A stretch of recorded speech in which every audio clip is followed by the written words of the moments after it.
Hey all, இன்னைக்கு வந்து இப்படி ஒரு vlog நான் போடுவேன்னு சொல்லி சுத்தமாக யோசிச்சு கூட பார்க்கல. அந்த மாதிரி ஒரு சுச்சுவேஷன் தான் நம்ம தமிழ்நாட்டில் போயிட்டுருக்கு.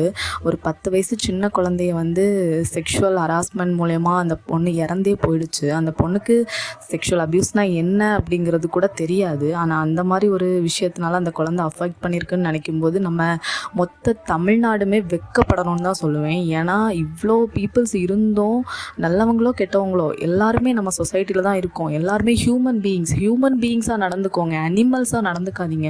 அனிமல்ஸை கூட இப்போ இருக்கிற சொசைட்டியில் ஈஸியாக கொல்ல முடியாது. ஆனால் ஒரு சின்ன சின்ன குழந்தைங்களை இவ்வளோ ஈஸியாக எப்படி நீங்கள் செக்ஷுவலாக அப்யூஸ் பண்ணிவிட்டு அந்த குழந்தைய கொல்றதுக்கு மனசு வருதுன்னு தெரியல.